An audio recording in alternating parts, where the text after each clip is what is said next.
Another shoes, another day mga buseng. Ay diaray ano pa ay tayo nasa okay na naman mga buseng. Gawa nga ng may nag-message na sa atin doon sa Nike Invincible 3 mga buseng. Ay naway nandini pa mga buseng nang tayo na may makabinta for today's video. Kay naman din yung pagkakabilis din nga maubos ng sapatos din ay napakadaming times na din mga buseng. Na tayo'y nauunahan mga buseng ay minsan ay pagpunta ko diyan ay wala na. Ay nabayaran na ng ating mga buyer kaya naman tayo nahingi na laang ng pasensya mga buseng. Ay kasama ko nga si Commander ngayon mga buseng at kami nga ay meet up.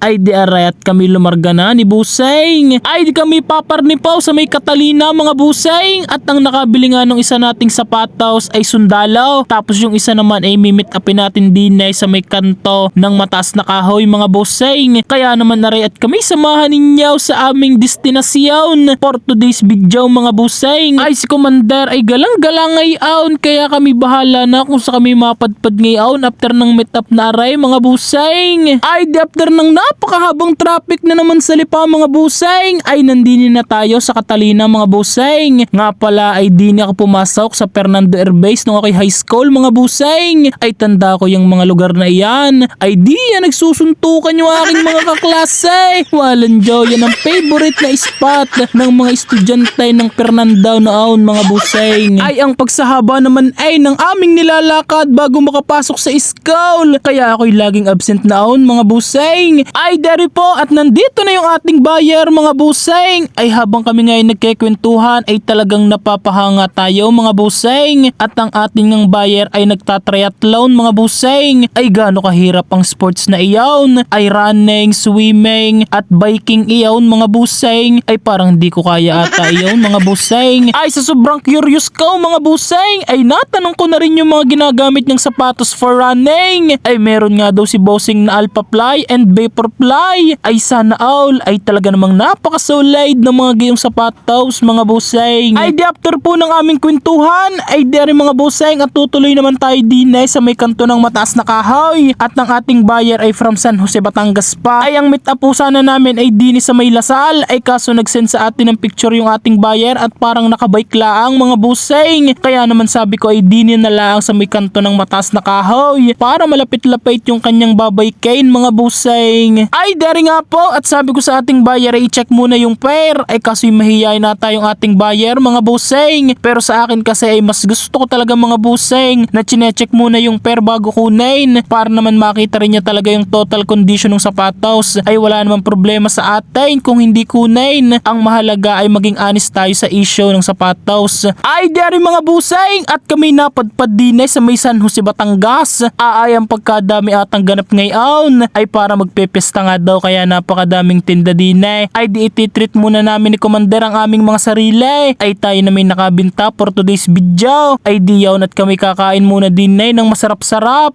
bago kami umuwi ng Lipa mga buseng. Ay di kami napadaan din sa may punda at bedsheet mga buseng kaya naman kami napabili ni Commander. Ay yung akin ay vintage na parang panahon pa ng 1914 iyon. Kaya atin ang papalitan mga buseng. Ay ewan ko lang mga buseng kung ako gala nag-iisip ng garne. Pero naalala ko lang no ako nagtatrabaho mga buseng. Ay ang pagkakahirap gumastos. Isipin mo yung sasahudin mo 450 a day. Tapos kakain ka ng 300. Ay walang oras mong tinrabaho. Ay ubos agad sa isang kainan Ay kaya noon ay napakadalang ko talagang gumalat gumastos. Ay siya paano po?